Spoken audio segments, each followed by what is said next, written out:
settle for less. It's all in your head, how you think you manifest. So get ready to rise, cause we about to be the best. Gotta switch it up, gotta break the old habits. Get your mind right, turn your dreams into habits. No negative vibes, only positive thoughts.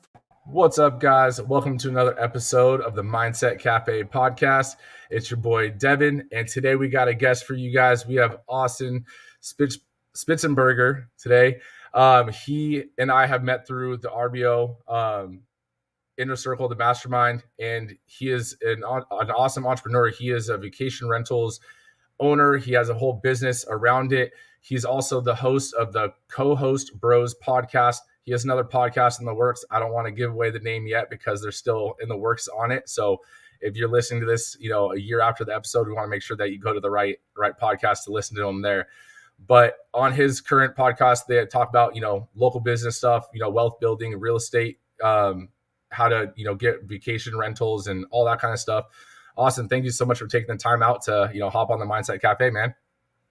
I appreciate it, man. Thanks for having me. I'm super excited to be here. I love the intro, by the way. The person that's singing, your voice is a little deeper, so I don't really think that those were your pipes back there. But love the intro, man. That was awesome.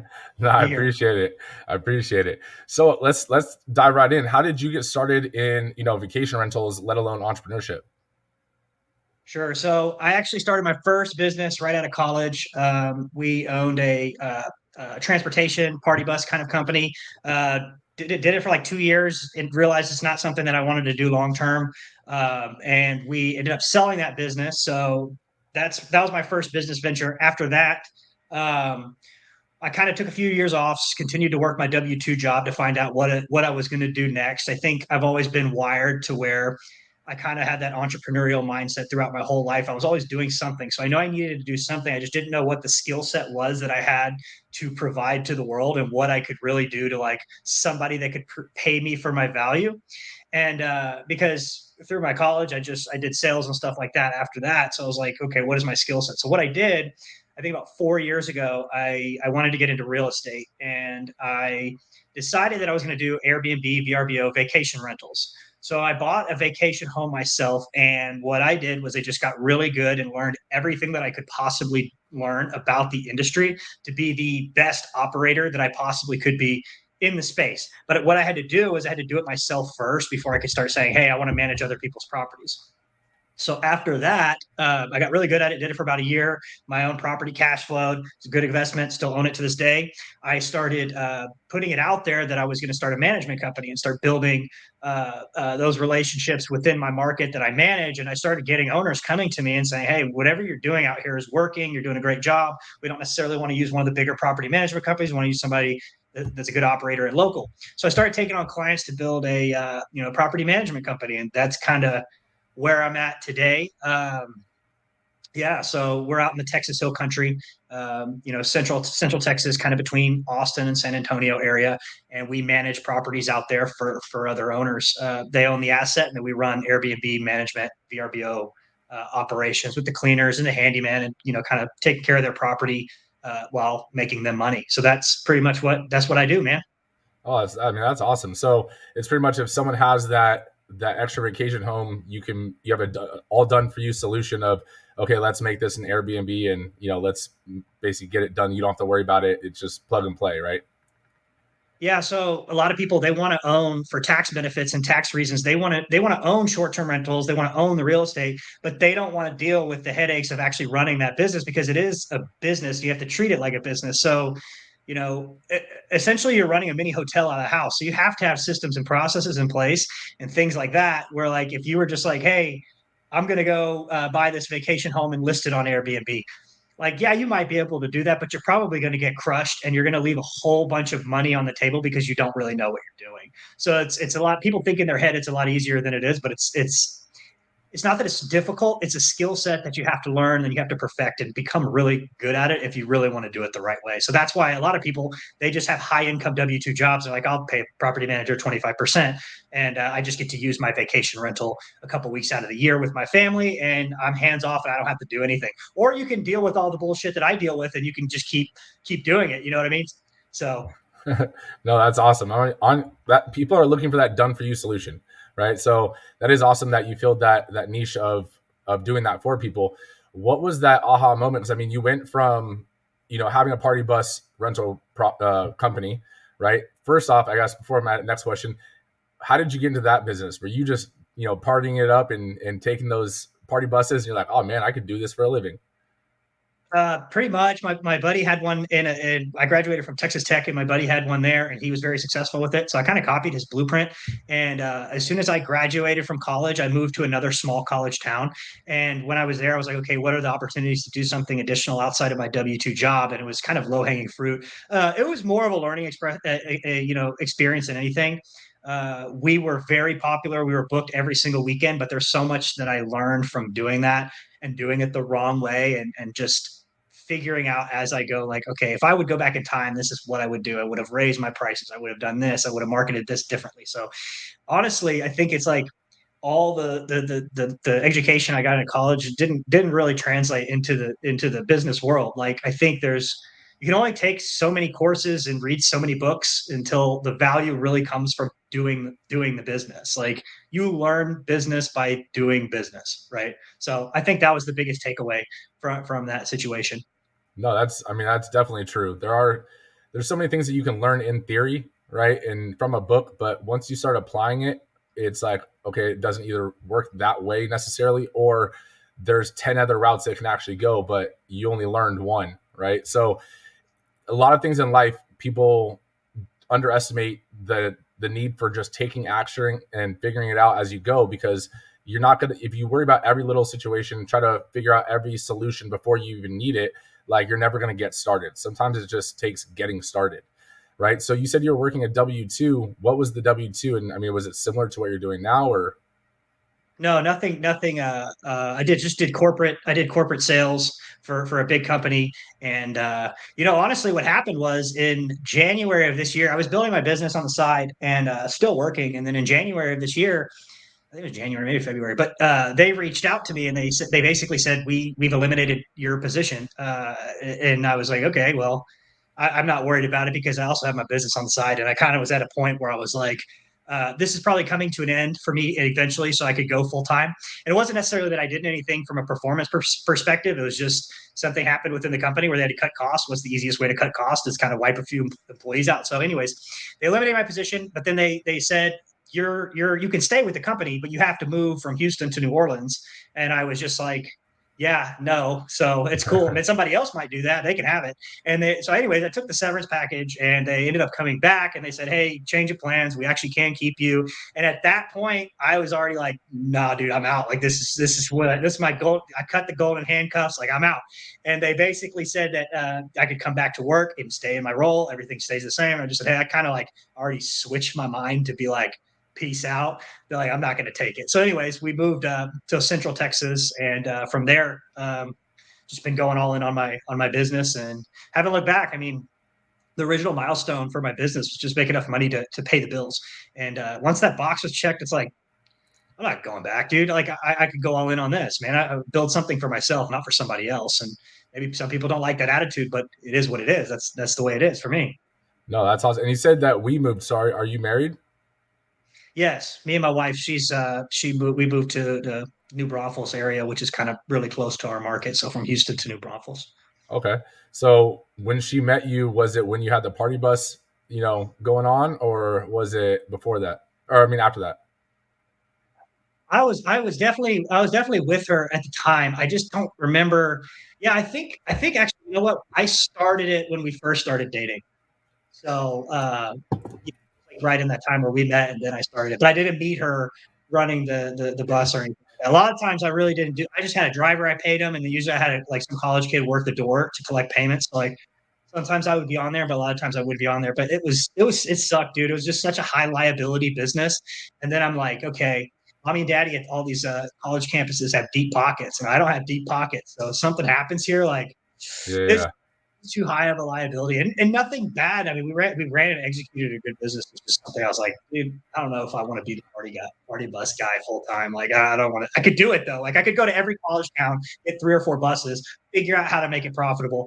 But it's just, I don't know. It's just an industry that's like, yeah, it's kind of a grimy industry in itself. I don't know. No, the reason I asked was because like entrepreneurship is difficult, right? And obviously you were doing it on the side until you made that switch. And sometimes our situations are very similar, and sometimes you make that switch because the company you were working for essentially gives you that out, or tells you that you're going out. But having a wife, because I have a wife and a 2-year-old as well, and the entrepreneur life is not the easiest. So how has that dynamic been throughout this whole stage, from the party bus to now with the news business and the new business venture? How is that support system at home? Amazing. So my wife is so awesome. She's wonderful, and I think that you said it very well. It's like the way we're wired, I think, is a little bit different, a little bit obsessive. It's kind of like we have to learn how to flip the switch to turn ourselves off, and that's really challenging for me. Like that's always been something like issues maybe sleeping because I'm just keep thinking about business and stuff like that. But I think to allude to what you're saying, and I saw like a TikTok on this or whatever, kind of cheesy, but somebody saying like the single-handedly biggest decision that you'll ever make in your life is who you choose to spend the rest of it with. And I think that that is the most true thing. And I think I couldn't have made any better decision because, dude, she's like, she's a propeller on the boat. Like she makes the boat go faster, and she understands and has learned kind of how my mind works. And I don't know, man, very blessed. No, that's awesome. I know it was like in my situation, like my wife is our social, half of us, meaning that like she's the one that's, if we're gonna go hang out with friends, do all that kind of stuff, she's the one that schedules it. Like otherwise, I'll just keep going. But I've had to learn over the years that you do have to take time, spend time with the wife, but spend time with like the kids, and make sure you're giving them your full attention, because as an entrepreneur, you could be wired to just, again, go, go, go. But you got to make sure you do, remember we're building it for them, and we can't lose that connection with them throughout the process of the build. So that's awesome that you do have an amazing support system, because I do agree. One of the biggest decisions is who you put in your corner, essentially, on this journey. If you have someone that's always nagging you and complaining that you work too much and doesn't really get all the struggles that you're going through, then it's only going to put that much more stress on you and strain on the relationship, and it's not going to end up allowing you to grow and you guys to grow together, right? Yeah, so I think one thing that's really important too that can kind of supercharge that is like when you audit your time, like who are you giving your time to? So like if you're focusing on your business, then any other extra time needs to be allocated to the people that matter the most. Like for example, your wife and your kid and stuff like that. So it's like you just have to be able to tell people no. Like that's Yep. something I've learned over the last 2 years. It's like, oh, we got to go to that event, or we got to go to so and so's baby whatever. And it's just kind of like I just have to be a point where like no, like I'm not going, I'm not doing any of that, and it makes me sound not very nice, but it's like I feel like the power of learning how to say no to things is crucial. And once you start telling people no, they understand that they maybe start to have a little more respect for you and respect for your time, and understand that my time is not free. Just because it's open on my calendar doesn't mean that you get to fill that slot. And I think as an entrepreneur, we spend all the time focusing on, for us specifically, our business, personal development, all that stuff, and it takes a lot out of you. And you just don't have that time to allocate to everyone else. Any of that extra time needs to be spent with my wife and that nature. No, definitely. And it's not even just time, it's energy, right? Because I mean, communicating, even doing like this podcast, like there's energy that gets, put forth to it. And so you don't want to have, at the end of the day, when you're spending time with your wife and stuff, that, you're already drained. Yes, you have time, and yes, you're there, but you're just, kind of glued to the couch, or you don't want to do anything because you've already spent all your energy. You've already talked to so many people in the day that you don't even want to talk. So it's one of those things where telling your friends and telling people no, you don't want to go, if you're not comfortable being so direct. I mean, I have no problem with it now these days, but if you're in the beginning, I remember I would just tell people like, oh yeah, maybe. And if I said maybe, I wasn't going. Like I or already knew. or come up or come up with like a lame excuse to get out of it. And that's another thing. It's like, don't do that. Just say no, because Yeah. then you're just kind of, you're like faking it like a lie a little bit, but you're also Yep. like, well, it checks the box because I'm getting out of the situation. It's just like, hey, no, I'm not, I won't be able to make it. That's it. Yep. Yep. Exactly. I mean, in the beginning, I remember like when we were younger, me and my wife would we told each other we'd use each other as the scapegoat, and we were both fine with it. Like my friends are like, oh yeah, my wife has plans, like we can't, and then she would tell her friends the same thing because we both just didn't want to go to do whatever. And it's so much easier now that you're just like, nah, I just don't want to, and people are like, oh, okay. So when you do end up going to something, the time that you spend with those people, you're going to cherish more, but they're going to cherish and appreciate that you're actually spending time with them too. So it's one of those things where it does work out even better in the long run once you get more comfortable saying no. With your business and with your podcast and all those kind of things, I know you have a co-host, I'm assuming, because the title is called Co-Host Bros. It'd be weird if it was just you, right? So how does that, how does your day structure with, time for the business, time for the podcast? I think honestly, it's something that's something I need to improve on personally. I need to be better with my time. I think I just go, but I mean, I still get all my disciplines done for the day, but I think it's like, I don't necessarily wake up at the most consistent time. I don't finish the job at a consistent time. A lot of times I'll work Saturday and Sunday because I didn't get enough done because I don't time management. So to answer your question, it's not really something I want to, say that that's something I'm good at. It's something I definitely want to continue to work on. So just continuously auditing my time and where it's going and figuring out and this is all stuff that I'm working on now, is like figuring out what is sucking up the most of my time and energy, but not also correlating to making me any money. So it's like getting rid of those tasks, delegating, finding somebody else to do it so I can focus on things that actually really make a difference and have an impact and actually make money. So Right. that's something I'm always trying to do better at. I mean, that's something that we're all trying to, do better and constantly work at, because it is something that it always needs to be improved in your life, your day, your businesses all change, day to day. And so does your, reflection of your time, your calendar, and all those kind of things. So, I mean, that is awesome. With saying that, I mean, your business and your podcast are very similar, right? But with your business, like, what is your plan on like your growth? I know you continue looking for new clients and all that kind of stuff, but how big have you guys grown since you guys have launched, and how big are you guys trying to go with it? Sure. I think we've only been in business. I've been managing my own property for 4 years, but we've only been managing for other people for a little over a year.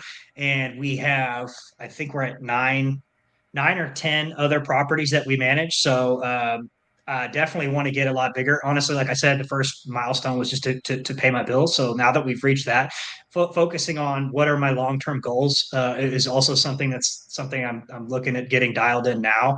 And I think long term, the way I envision it is I want to be a very big player in the game. And what does that mean? I think what I'd like to do is continue to grow my business at scale and then look at something, leveraging some sort of partnership with someone else to where we could offset each other's skill sets, where there's something like I'm really good at here. And I don't want to do everything in the business, but they also have a nice size property management company where I could come in and work on the things that I'm good at. And maybe as a visionary, I do more visionary tasks, and I'm looking at partner with somebody that's more of an integrator that can put the systems and processes in the back end, because I'm, doing all that now. I have my assistant help me with all that stuff. But yeah, I think that's the long-term goal. And what I really need to do is get dialed in on what does that look like from a 5-year perspective, a 10-year perspective, a 20-year perspective, instead of like, 1 month, 1 year, 1 quarter at a time, more long-term. No, definitely. That's awesome. So with your business growth and, I mean, your journey thus far, how has your own personal development been a role in your growth? Do you work on, yourself in terms of fitness? Do you read? I mean, we both met through, the RBO. So I know you listen to podcasts and you have a podcast. So, what does your personal development journey look like? I think honestly, it's my personal development journey has really, over the last 2 to 3 years, has changed my life, because I think I was doing the wrong things, and I was drinking too much, running with the wrong crowd, hanging with people from the old days that weren't aligned with what I was trying to do and where I was trying to go. So I think it all kind of started with listening to the Real Business Owners podcast, and a number of other ones like Andy Frisella and some of those guys.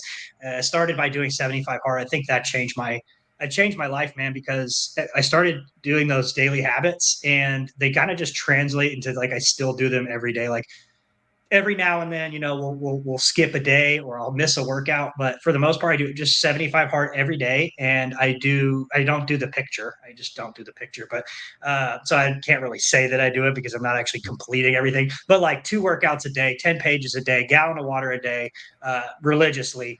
And I think that's really been the catalyst of like how I've been able to move the needle, much faster and been able to grow my business because I'm not distracted by other people and bad habits, and I think yeah, all that stuff is critical. So when I got to ask you, because I mean, I had to modify the 75 hard also when I was doing it. When do you do your reading? Is it in the morning, the afternoon, the evenings? Yeah, I had made a Instagram post about this the other day, and it's like my absolute least favorite thing is the reading. I do the reading now. I go to either wake up in the morning, and that's what I'm saying. My time's not right, but I either read first thing in the morning, go to the gym, and then read, or honestly, it's the thing that just gets filled into the day. It just gets done, and I might do it at 9 o'clock and really be pissed off about it, but I'll still do it. And I think since it's my least favorite task, what I'm gonna like start doing is like do it when I first wake up in the morning. I was gonna, But I was gonna say that's yeah, where I was struggling because like I would build it into the day. I mean, I don't do 75 hard or anything like that, but I mean, I pretty much hit everything on the list for the most part. Obviously, not the picture or anything either, but I was trying to fit the reading in, and 9 times out of 10, I would forget the reading until at night, and then I'd be sitting around at 9 o'clock, 10 o'clock at night, like, sitting on the couch trying to read and just dozing off. I would wake up with my head in the book and like, damn it, come on, you're on page 9, like let's go, just finish it. I'm like pacing around just to read the words on the page, like it was just miserable. So I mean, switching into the mornings for me personally, like reading in the morning, it almost like kickstarts my day off, but also like it's like warming up for the gym, right? It's like it gets your brain going. It starts firing off the engines. Like I'm a visionary as well, so like now my brain starts thinking about the words I'm reading. I'm like, damn, if I apply that to my business here, or well, with that I can actually do this. All of a sudden my brain starts firing off. So when I come into my first task of the business, I'm already going at like full speed. So I mean that would be one recommendation is try to get it into the morning routine, and you'll definitely notice some changes. How has fitness played a role in your workouts? I mean, or in your life? I mean, I know you said you do 2 days right now, but have you always worked out? Did you work out in college? Like, how has that been? I think I've always worked out. I just haven't really taken it that seriously. It was just something I kind of did.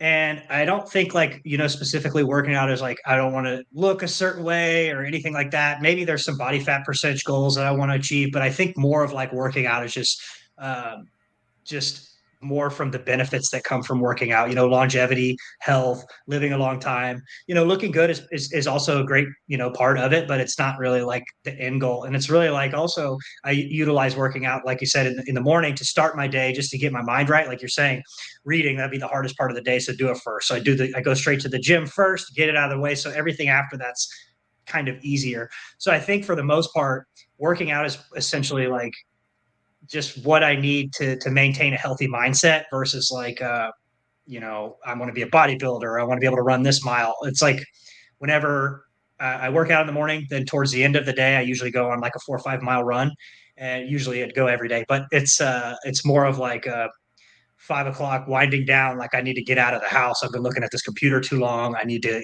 clear my head, and then I go run 5 miles, listen to something like podcasts, and just kind of gain clarity, and I can come home and just be like, okay, I'm all refreshed now, and I don't know, just so helpful from that side of things. No, definitely. I mean, that's awesome. I mean, for my business, I mean, one of those things working out was always kind of a requirement, because as my first business was being a personal trainer, and that evolved into the gym and launching the franchise and everything like that. But you got to talk the talk and walk the walk. I can't be telling people to work out if I don't work out.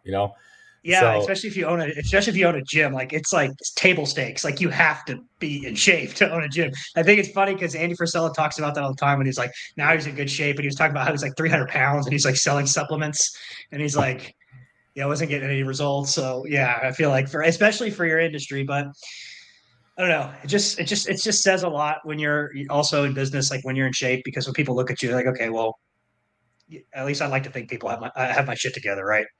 no, yeah. I mean, but there's so many other aspects like you kind of mentioned like quickly is like not only the mental clarity you'll get from working out, but it does build other things. Like it builds on being consistent, right? So you're consistent there, you're consistent with work, but it also builds in learning that some things take delayed gratification. Like you might not have been able to run 5 miles the first time you went out for it, but you build up to it. And now it gets easier, just like any task in your business or launching a business.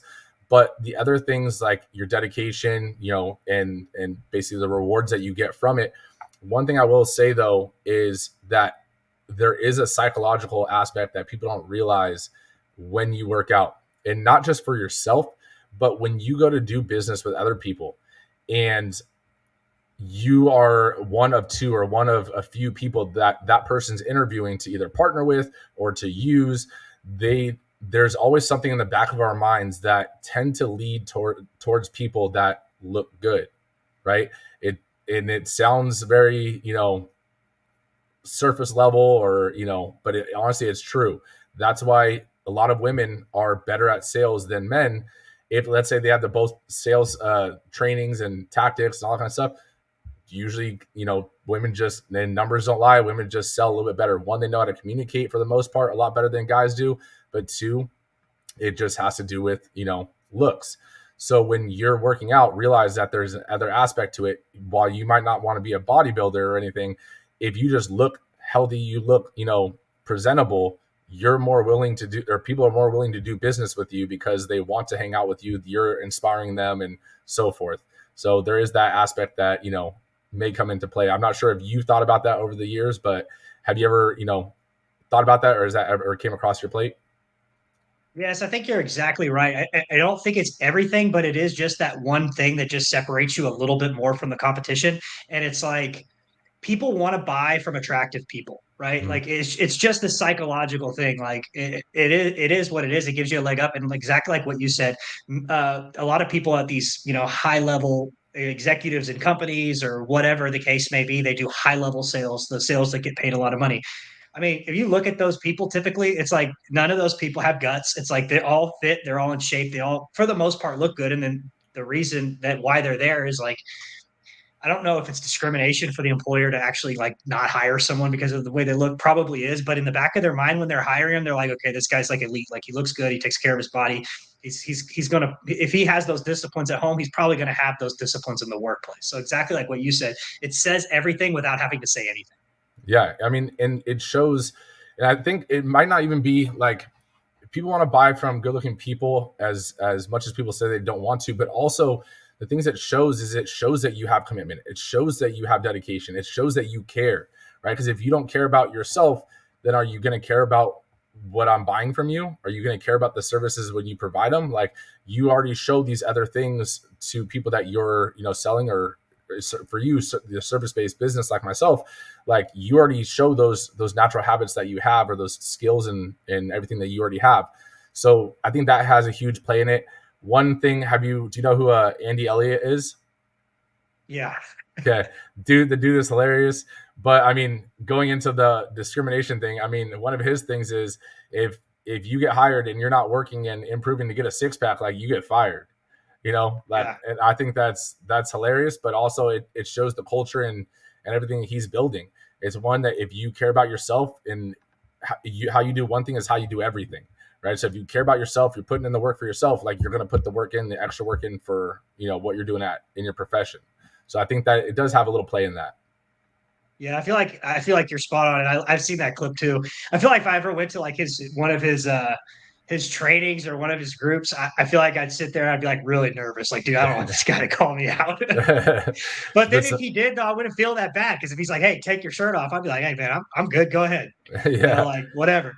And that's But the thing. that's yeah, And that's the thing in like entrepreneurship too, is like you have to be willing to be called out. Especially, I mean, we're in RBO and you get called out by other people holding you accountable for the things that you said you're going to do.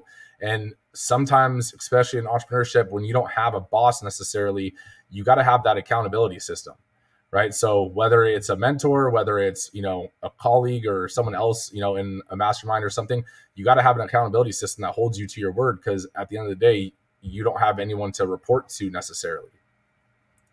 you know? Yeah. Yeah, absolutely. It's crucial to be in those kind of mastermind groups where you have other members that are friends, and now your friends are combined with people that are also holding you accountable. So yeah, that's why I really like the Real Business Owners group for those, the monthly calls we do, and all the stuff that they pour into us. And then I'm also a part of other masterminds that are kind of like specifically geared towards, property management, building my business. And then I've also got the, Real Business Owner, where it's like I can speak with other entrepreneurs that own gyms or plumbing companies or whatever. It's so awesome to be a part of that community, because it's like everybody meshes together, but everybody's doing different businesses. But at the end of the day, we're all still speaking the exact same language, but just like with a different dialect, but it's all the same. So it's like, I love that mastermind group, because there's other people in other industries that maybe they don't have property management companies, but what they're dealing with translates into what I'm dealing with. So it gives me just kind of like a different perspective.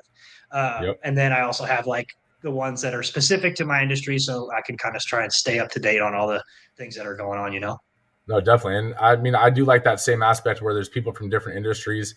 And this is what I tend to, even like locally, like I connect with other business owners as well that aren't in the fitness industry, because whether I'm facing a problem or they're facing a problem, you can get a different perspective than if you're just in an accountability system or a networking group that's industry based, because people tend to have the same solution, especially if you're in the industry and you don't think outside the box or as far outside the box as you could. But when you get that outside perspective, someone's like, "You could, why is this possible? Are you allowed to do this?" And all of a sudden you're like, "I never thought of that." So that is So nice. yeah, yeah, so I think even like for a specific example, let's just say you have a gym. So if you were a part of a mastermind with a bunch of gym owners, maybe they're all independent gym owners, but you're building a franchise. Like you have a franchise gym. So there might be somebody in this general mastermind business that has already a franchise who'll be able to help you 10 times more than in this specific situation than somebody would that just a bunch of independent gym owners. But you kind of need, it's great to have both, but it's just from that perspective, like, you know, No, exactly. That's why me and Eric connect so well in RBO.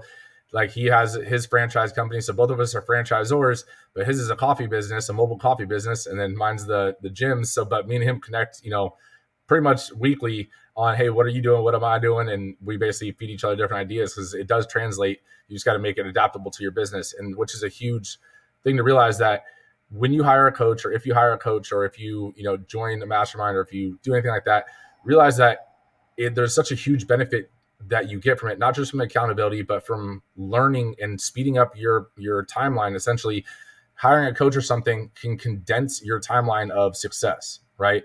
So let's say someone wanted to work with you and learn how to do vacation rentals or Airbnb rentals and all that kind of stuff. Like, you can condense their timeline of success, which is huge. The thing that gets people nowadays with social media is everyone's a coach, but not everyone has done what they coach. Right. So I think that's a huge thing people need to look out for, is like, make sure you're talking to someone that has walked the walk and that just didn't read a book. Because if they read a book, so could you. Like, you don't need to hire them to do whatever you want to do. yeah, that's kind of tough, and it is kind of shady, because there's a lot of people trying to do stuff like that. But I don't know. I'm a firm believer in like those kind of things expose themselves over time. So they might be able to get one or two people, but like in 5 years, people really like they'll expose themselves, because at some point people be like, dude, that guy's a joke, man. I didn't get Yep. anything from his course, and I did all the work.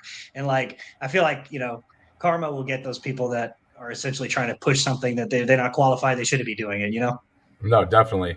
So with you reading and everything like that, like what is one of your favorite books that you've read? I know reading isn't your favorite, but what is a book that has helped you along your journey, at least in the beginning? Let me think about it real quick. I know there's like three or four books that I read every single year. So I always read these four books. And then any other time outside of that, I'll read other books. I think my favorite book that I've ever read is a mindset book. And there's a lot of people in the Real Business Owners group that also mention this book too.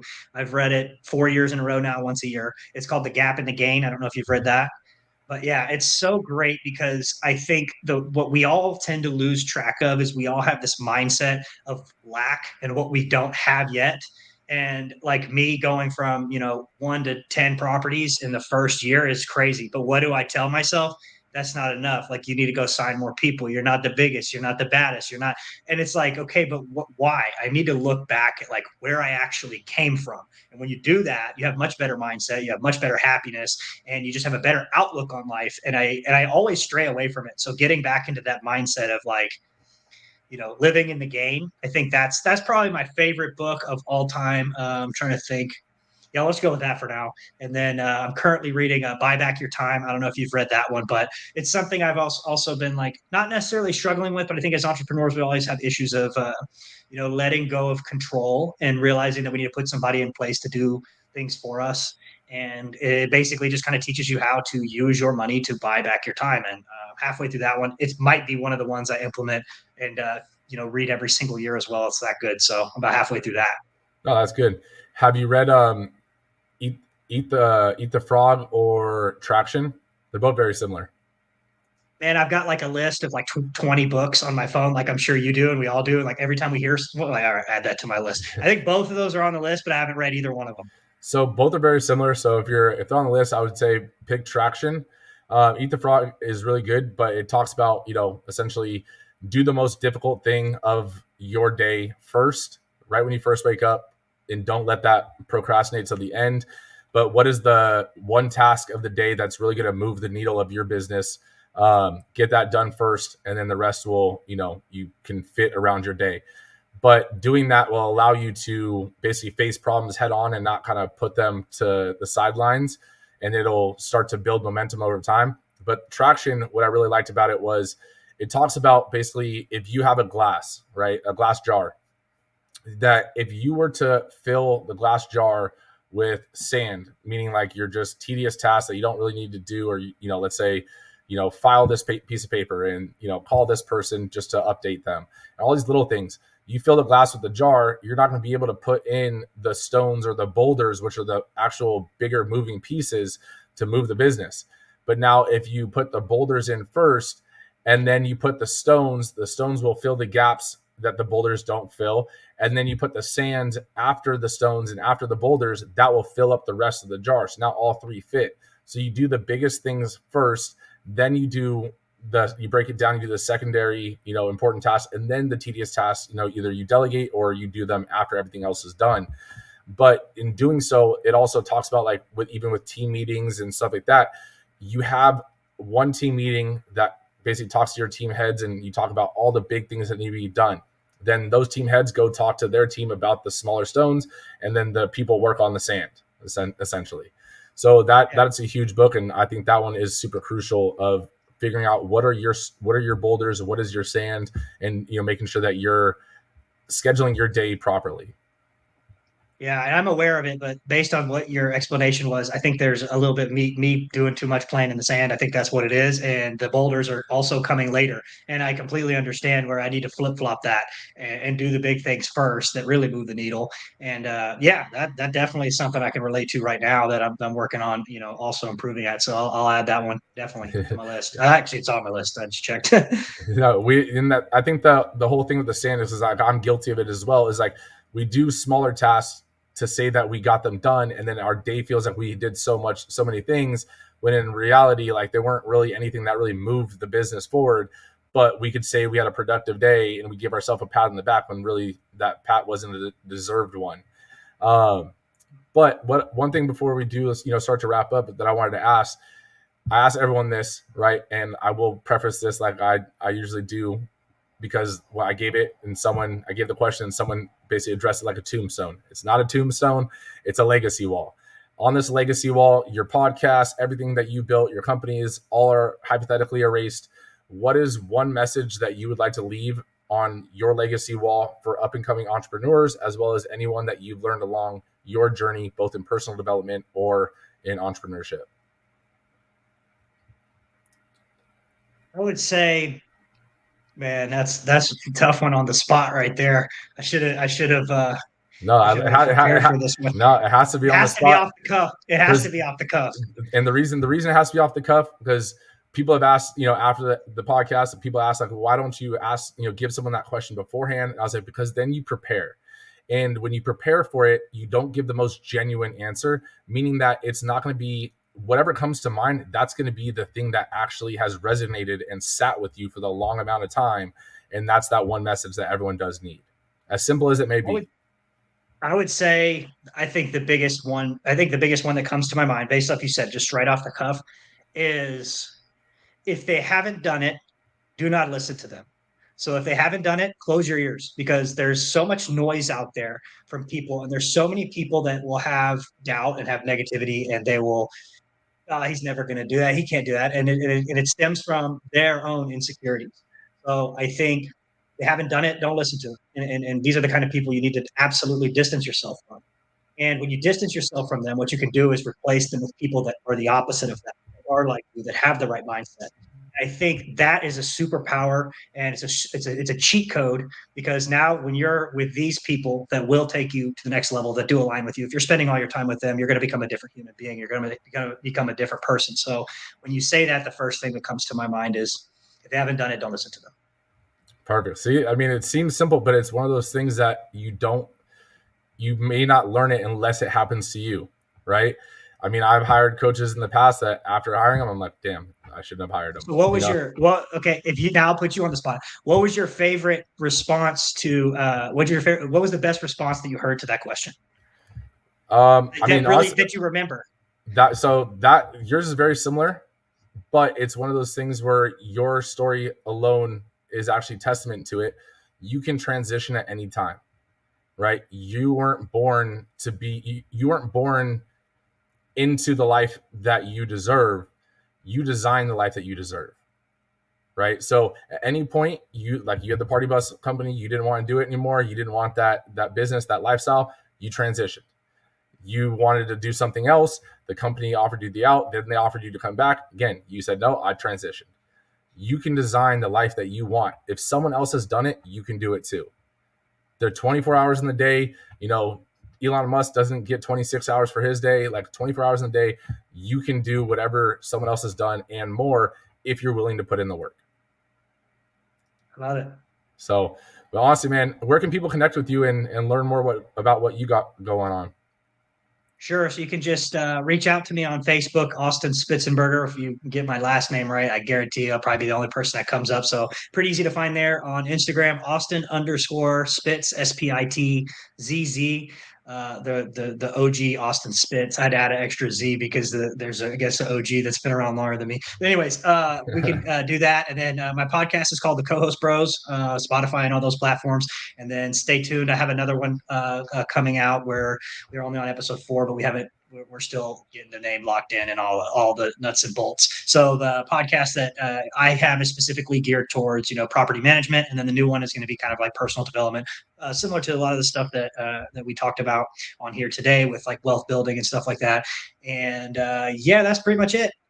Awesome, man. Well, thank you so much for taking the time out, and connecting and dropping some knowledge. I mean, one of the best things that my advice for people is that learning from other people's experiences, reading is so beneficial, podcasts are so beneficial, but at the end of the day, someone's journey, if you can extract the lesson that someone else had to face, it can shorten and condense your timeline because you have the answer and the solution that they've already found through that. So thank you so much, Austin, for taking the time out, man. And I look forward to connecting with you again in the near future.